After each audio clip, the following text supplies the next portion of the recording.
नमस्कार। अजय चतुर्वेदी। मित्रों,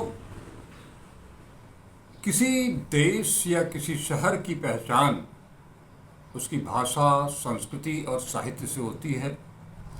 उसी की छांव में वहाँ के लोग पलते बढ़ते हैं। इसमें से अगर कुछ भी मिट जाए तो ये मान लेना चाहिए कि देश अथवा शहर अपनी पहचान खो रहा है। अगर हम बात काशी की करें तो ये तो सर्व विद्या की राजधानी है। ये गोस्वामी तुलसीदास, संत कबीरदास, रैदास की नगरी है। ये महान उपन्यासकार, कथा सम्राट मुंशी प्रेमचंद, भारतेंदु हरिश्चंद्र की नगरी है। ये Acharya Hazari Prasad Dwivedi, professor Namvar Singh, professor Kashinath Singh, professor स्वर्गीय विद्यानिवास मिश्र, प्रोफेसर शिवप्रसाद सिंह की कर्मस्थली रही है। लिहाजा इस शहर में साहित्य और ख़ास तौर पर हिंदी साहित्य जन्मा ही नहीं बल्कि पुष्पित और पल्लवित भी हुआ है। आधुनिक हिंदी का जन्म यही हुआ। लेकिन समय के साथ साथ इस काशी में काफ़ी बदलाव आया। इस प्राचीन नगरी में अब आधुनिकता, व्यावसायिकता ने तेजी से पांव पसारना आरंभ कर दिया है। अभी तो ये कहें कि अपनी पैठ बना ली है तो अतिशयोक्ति नहीं होगी। ऐसे में शनै शनै यहाँ की भाषा, संस्कृति, साहित्य भी अब धीरे धीरे नेपथ्य में जाने लगा है। हालांकि युग दृष्टा भारतेंदु हरिश्चंद्र ने वर्षों पहले ही इसकी कल्पना कर ली थी। तभी तो उन्होंने देखी तुमरी काशी जैसी रचना उस काल में की। आपको शायद मालूम हो, इस शहर में कभी एक दो नहीं अनेक सार्वजनिक पुस्तकालय हुआ करते थे, जहां लोग अपना समय निकाल कर जाते और रुचि अनुसार साहित्यिक रचनाओं का अध्ययन करते। इसमें कारमाइकल लाइब्रेरी हो या गोयनका लाइब्रेरी। गोयनका लाइब्रेरी संस्कृत साहित्य का अनुपम भंडार रही। यहाँ बहुत सारी पांडुलिपियाँ भी रही। हालांकि कहने के लिए डॉक्टर संपूर्णानंद संस्कृत विश्वविद्यालय में भी संस्कृत साहित्य का एक सागर है। वहाँ जो पुस्तकालय है, वहाँ पांडुलिपियों का अनुपम भंडार है, जिसे संरक्षित करने के लिए प्रयास जारी है। इसके अलावा आज मुझे ये कहते हुए बहुत दुख होता है कि आज न कारमाइकल लाइब्रेरी है न गोयनका लाइब्रेरी। इन दोनों का वजूद मिट चुका है। यही नहीं, विद्यार्थियों के लिए पंडित मदन मोहन मालवीय जी की कर्मभूमि बनारस हिंदू विश्वविद्यालय के अपने परिसर में तो एक बड़ा सयाजीराव पुस्तकालय रहा ही, आज भी है। वो भी एक बृहद पुस्तकालय है। बहुत सारी ज्ञानवर्धक पुस्तकें उसमें आपको मिल जाएंगी, हालांकि जिसमें ज़्यादातर पाठ्य पुस्तकें और संदर्भ ग्रंथ मिलेंगे। लेकिन उसी काशी हिंदू विश्वविद्यालय की ओर से कभी पूरे शहर में जगह जगह स्टडी सेंटर हुआ करते थे, जहां छात्र, स्नातक, परास्नातक के छात्र और ख़ास तौर पर शोध छात्र उन स्टडी सेंटर में जाकर के अपना शोध कार्य पूरा किया करते थे। लेकिन अब वो स्टडी सेंटर भी नहीं रहे। इस काशी नगरी में प्राचीन नागरी प्रचारणी सभा भी है। वर्तमान में भी उसका वजूद कायम है। उसके स्तरोन्नयन का प्रयास भी चल रहा है व्योमेश शुक्ल द्वारा, जो वहाँ के वर्तमान प्रधानमंत्री हैं। इस नगरी में एक से बढ़कर एक प्रकाशक और प्रकाशन संस्थाएं, प्रकाशन गृह भी रहे हैं।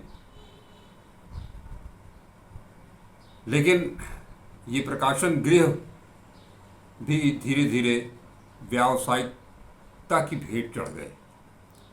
इसी कड़ी में आधी सदी से भी ज़्यादा वक्त से मौजूद विश्वविद्यालय प्रकाशन, इसे भला कौन नज़रअंदाज कर सकता है।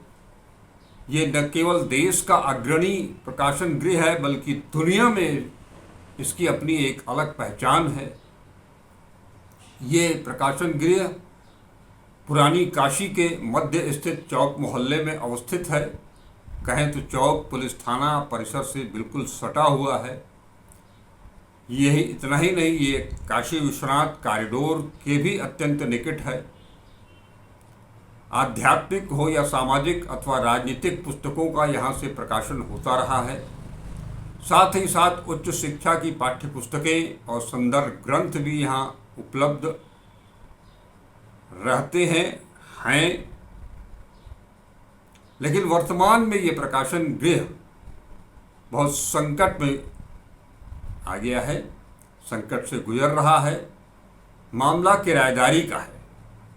हाल के दिनों में जिस तरह से शिक्षा, संस्कृति और साहित्य की नगरी एक पर्यटन नगरी के रूप में विकसित होने लगी है, यहाँ के बाशिंदे अब अपने घरों और भवनों को होटल में तब्दील करने लगे हैं ताकि उन्हें अच्छा रिटर्न मिल सके।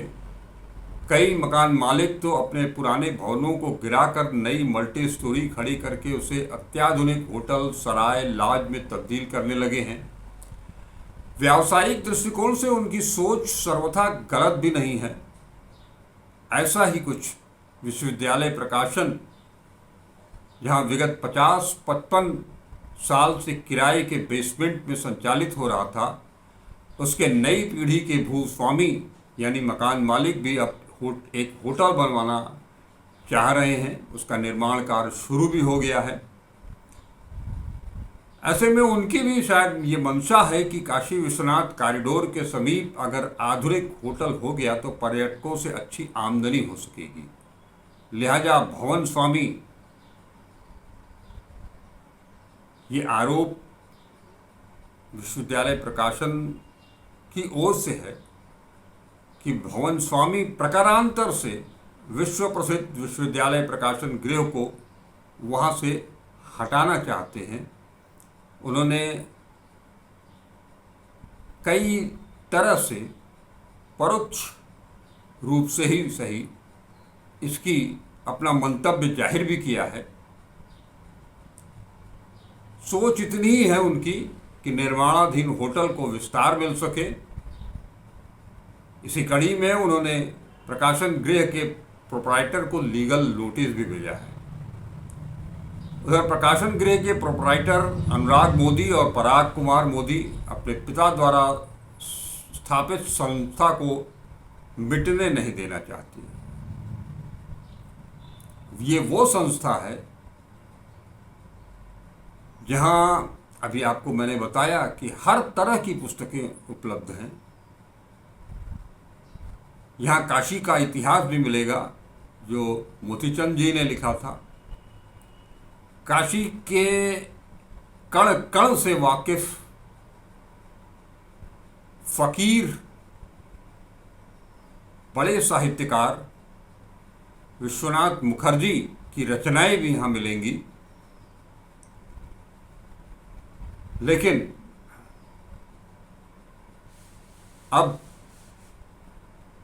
मोदी परिवार काफ़ी व्यथित है। हो भी क्यों नहीं, लगभग 50-55 साल से वो किराएदार हैं और समय के साथ साथ भवन स्वामी की अपेक्षाओं के अनुरूप किराया वृद्धि भी वहन कर रहे हैं। हर 3 वर्ष पर 22% की दर से किराए में वृद्धि के साथ जीएसटी सहित किराया अदा कर रहे हैं। नियमित रूप से कभी किसी महीने में कोई बकाया रहा हो, ऐसा कभी नहीं हुआ। उनकी सोच है कि ये प्रकाशन गृह अपने स्थान पर बना रहे, इसकी पहचान कायम रहे। लिहाजा पराग मोदी ने शनिवार 20 अप्रैल को प्रदेश के मुख्यमंत्री योगी आदित्यनाथ से गुहार लगाई है। उन्होंने मुख्यमंत्री के जन सुनवाई पोर्टल ऐप के मार्फत अपनी पीड़ा दर्ज कराई है। दरअसल पराग मोदी के पिता गोरखपुर से ही बनारस आए थे और जब तक वो गोरखपुर रहे उनका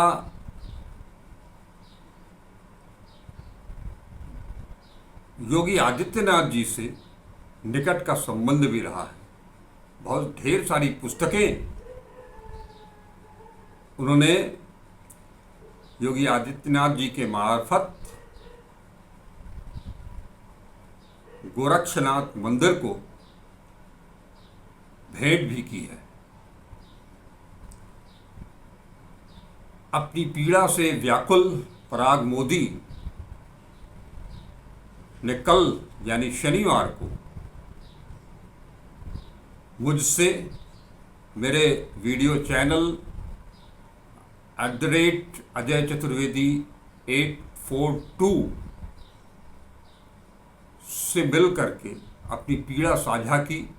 साथ ही प्रकाशन गृह के बारे में भी बहुत कुछ बताया। अपनी पीड़ा साझा करते हुए उन्होंने वाराणसी के सांसद और प्रधानमंत्री नरेंद्र मोदी जी और उत्तर प्रदेश के मुख्यमंत्री योगी आदित्यनाथ से भी बड़े दुख के साथ कांपती आवाज में गुहार भी लगाई। तो सुनते हैं पराग मोदी जी ने क्या कुछ कहा, क्या कुछ बताया इस चैनल को। पहले आप उसे सुन लीजिए, फिर आप अपना निर्णय दीजिएगा, क्योंकि ये विश्वविद्यालय प्रकाशन कोई छोटा मोटा प्रकाशन नहीं है। इसका अपना एक इतिहास है, इसकी अपनी एक थाती है। ये काशी की थाती है, काशी का धरोहर है। अगर ये कल को इतिहास न बन पाए, इसके बारे में भी एक बार सोचिएगा। तो पहले सुनते हैं पराग मोदी ने क्या कहा।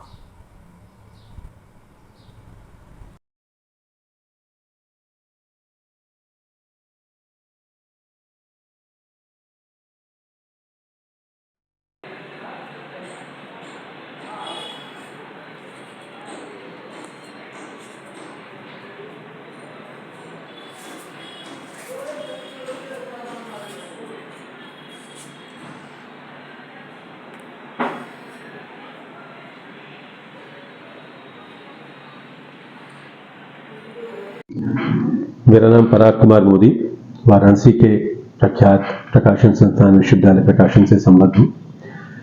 मेरे पिताजी ने वर्ष 1950 में हमारा यह प्रकाशन व्यवसाय गोरखपुर से प्रारंभ किया और हमारे प्रकाशन की पहली संस्कृत व्याकरण की पुस्तक, जो आज भी बहुत प्रचलित है और बहुत ज़्यादा प्रशंसित है, और रचनानुवाद कौमुदी। और पिताजी ने अनेक गुणवत्तापूर्ण किताबों के प्रकाशन के सिलसिले में वे बनारस से इलाहाबाद आते जाते रहते थे। तो उनको बाद में विचार आया कि यदि बनारस में वो माइग्रेट कर जाएं तो प्रकाशन व्यवसाय ज़्यादा सुचारू रूप से चल सकेगा। तो लगभग 62-63 के आसपास हम लोगों को लेके पिताजी बनारस आ गए और भैरवनाथ में किराए का मकान लेकर वहाँ से उन्होंने व्यापार प्रारंभ किया। इस दौरान उनका संपर्क समाज के अनेक प्रतिष्ठित लोगों से हुआ, जिनमें बनारस के प्रमुख साहित्य प्रेमी महेंद्र शाह जी भी थे। महेंद्र शाह जी उस समय चौक में अपनी बिल्डिंग बनवा रहे थे विशालाक्षी भवन के नाम से। तो उन्होंने पिताजी को प्रस्ताव दिया कि इसका भूगर्भ खंड आप अपने प्रकाशन के लिए ले लीजिए, तो आपका ये आपके व्यवसाय के लिए और आप जो शिक्षा के प्रति आपका रुझान है एक साहित्य जगत के प्रति, उसमें आपको ज़्यादा सुविधा होगी। तो उनके अनुरोध पर पिताजी ने 1969 में विशालाक्षी भवन में अपना कार्यालय स्थापित किया और उसके बाद शनः उत्तरोत्तर आगे बढ़ते हुए अनेक प्रतिष्ठित पुस्तकों का प्रकाशन किया, जिनमें पिताजी पंडित गोपीनाथ जी कविराज के संपर्क में आए, उनकी जीवनी उन्होंने छापी। पंडित गोपीनाथ जी कविराज के गुरु विशुद्धानंद जी की जीवनी छापी। डॉक्टर मोती चंद का प्रसिद्ध इतिहास, काशी का इतिहास, वो हमारे पिताजी ने छापा।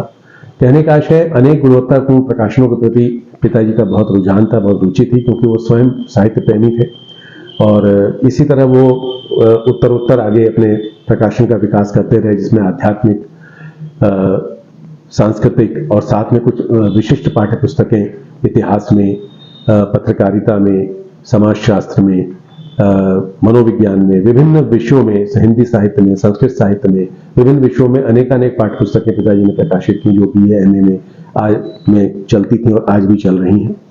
और अध्यात्म के प्रति उनका विशेष रुझान था, तो अध्यात्म उन्होंने बहुत से महापुरुषों के आध्यात्मिक जगत की विभूतियों के उन्होंने अनेकानेक जीवनियां छापी।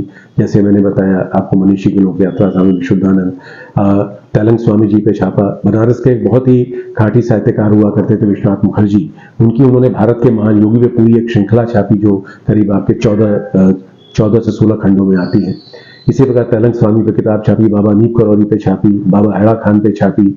अनगिनत है, मैं कितनों के नाम गिनाऊं, अनगिनत प्रकाशन इस तरह के किए, जो कि आज इन प्रकाशनों के माध्यम से विश्वविद्यालय प्रकाशन को पिछले 5 दशक से इस जगह पर वो अपनी सेवाएं अर्पित कर रहा है। देश में ही नहीं, विदेश में भी हमारी बहुत ख्याति है और आज भी देश के कोने कोने से लोग हमारे यहाँ आते हैं, पुस्तकों के लिए आते हैं। बहुत से लोग सिर्फ पुस्तकों, हमारे विश्वविद्यालय प्रकाशन में आने के लिए बनारस आते हैं। तो बहुत से प्रशासनिक अधिकारी जिनका रुझान साहित्य और पुस्तकों के प्रति रहा, हमारे यहाँ रेगुलर आते रहते थे। जैसे आपके भारत सरकार के महालेखाधिकारी और जो बाद में कर्नाटक के राज्यपाल बने श्री TN चतुर्वेदी जी, जब तक वो स्वस्थ थे, कोई वर्ष ऐसा नहीं जाता था कि वो हमारे यहाँ पुस्तकों के लिए ना आते हों। और स्वयं हमारे पुस्तक केंद्र में 2-3 घंटे वो अपने हाथ से अलमारियों में पुस्तकें देखकर अपनी रुचि की पुस्तकें निकाल कर ले जाते थे। और आज भी जब तक वो नोएडा में, जब तक वो स्वस्थ रहे, उनका फोन आता रहता था, वहां से उनको किताबें हम भेजते रहते। तो ऐसे अनगिनत प्रशासनिक अधिकारी, अनगिनत महानुभाव हमारे आते रहे और आज पिछले 5 दशक से हम लोगों ने वहां पर अपना एक स्थान बनाया, अपनी एक वहां हमारी नींव बनी है। और पिताजी तो 2007 में चले गए, लेकिन हम लोग अभी भी प्रयास कर रहे हैं कि हम उनकी जो उन्होंने हमारे लिए एक वो जिसे कहा जाए,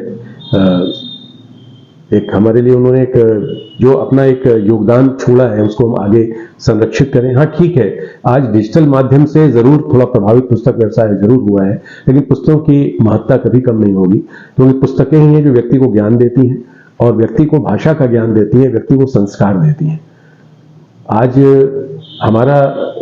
हमारे सामने संकट यह उत्पन्न हो गया है कि विशालाक्षी भवन, जहां पर हम पिछले 5 से 6 दशकों से अपनी साधना को आगे बढ़ा रहे हैं, लेकिन आज बनारस की स्थिति के अंतर्गत उस विशालाक्षी भवन, पहले जब तक महेंद्र शाह जी थे, उन्होंने हमेशा हम लोगों को बहुत प्रोत्साहन दिया, हमेशा हमारे अभिभावक के रूप में रहे। उनके जाने के बाद उनके पुत्र सौरभ शाह आज वो उस बिल्डिंग को दूसरा स्वरूप देना चाहते हैं और हमको इन प्रकार किसी भी प्रकार से हम वो चाहते हैं कि हम यहाँ से चले जाएं, हम यहाँ पे चले जाएं और वो अपना होटल का व्यवसाय यहाँ कर सकें। वो होटल का व्यवसाय करें, उसके लिए उनके पास पूरी बिल्डिंग है, हम तो बेसमेंट में हैं और यही हमारा अस्तित्व है, यही हमारी रोजी रोटी है और यहीं से हमने अपने व्यवसाय को प्रारंभ किया है। और यदि जाना पड़ा तो हमारी इससे बड़ी पीड़ा और क्या हो सकती है। हम कहाँ जाएंगे आज की तारीख में, हमारा व्यवसाय खत्म हो जाएगा। एक बनारस की जो एक साहित्यिक धारा है वो यहीं पर समाप्त हो जाएगी। अनेक धाराएं, अनेक मनीषियों के जाने के साथ साथ विलुप्त होती गई। ये भी एक पुस्तक प्रकाशन की जो एक बड़ी ही सम्मानित और बड़ी ही जिसे कहा जाए एक बनारस पर गर्व करने वाली जो एक अक्षुण्ण धारा है, वो धारा भी धीरे धीरे विलुप्त हो जाएगी। तो हमारी यही पीड़ा है कि हम चाहते हैं कि हमारा पुस्तक व्यवसाय यहाँ पर उसी प्रकार चलता रहे, हमारा पुस्तक प्रकाशन, और हम अच्छे पुस्तकों का प्रकाशन करते रहे।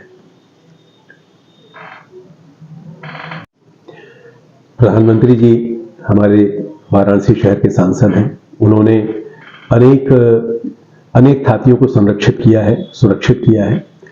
योगी जी जब गोरखपुर में वो गोरखनाथ मंदिर का प्रबंधन देखते थे, मुझे याद है पिताजी के समय में हमारे प्रकाशन से उन्होंने काफी किताबें मंगवाई थी और स्वयं अपने हाथ से उसका भुगतान भी किया था उन्होंने।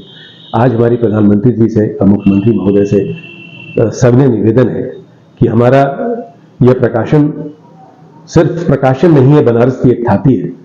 इस धाती को संरक्षित करें, इस धाती को विलुप्त होने से बचाएं और हमारी जो एक परंपरा चली आ रही है उसे अक्षुण्ण बनाए रखने में अपना वरद हस्त हम पर रखें, ताकि हम इस व्यवसाय को, हम इस प्रकाशन व्यवसाय को, इस पूरे सांस्कृतिक आंदोलन को जब तक हम जीवित हैं तब तक हम इसे चला सकें।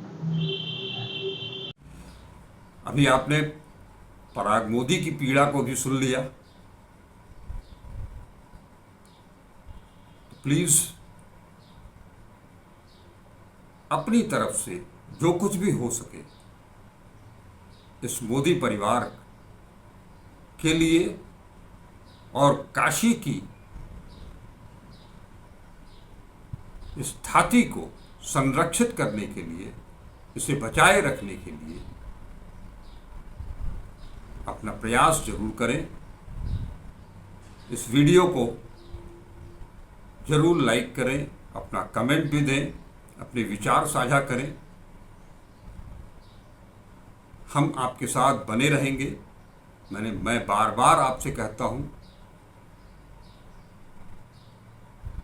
इस तरह के मुद्दों के साथ आपसे मिलते रहेंगे। फिलहाल मुझे आज्ञा दें। नमस्कार।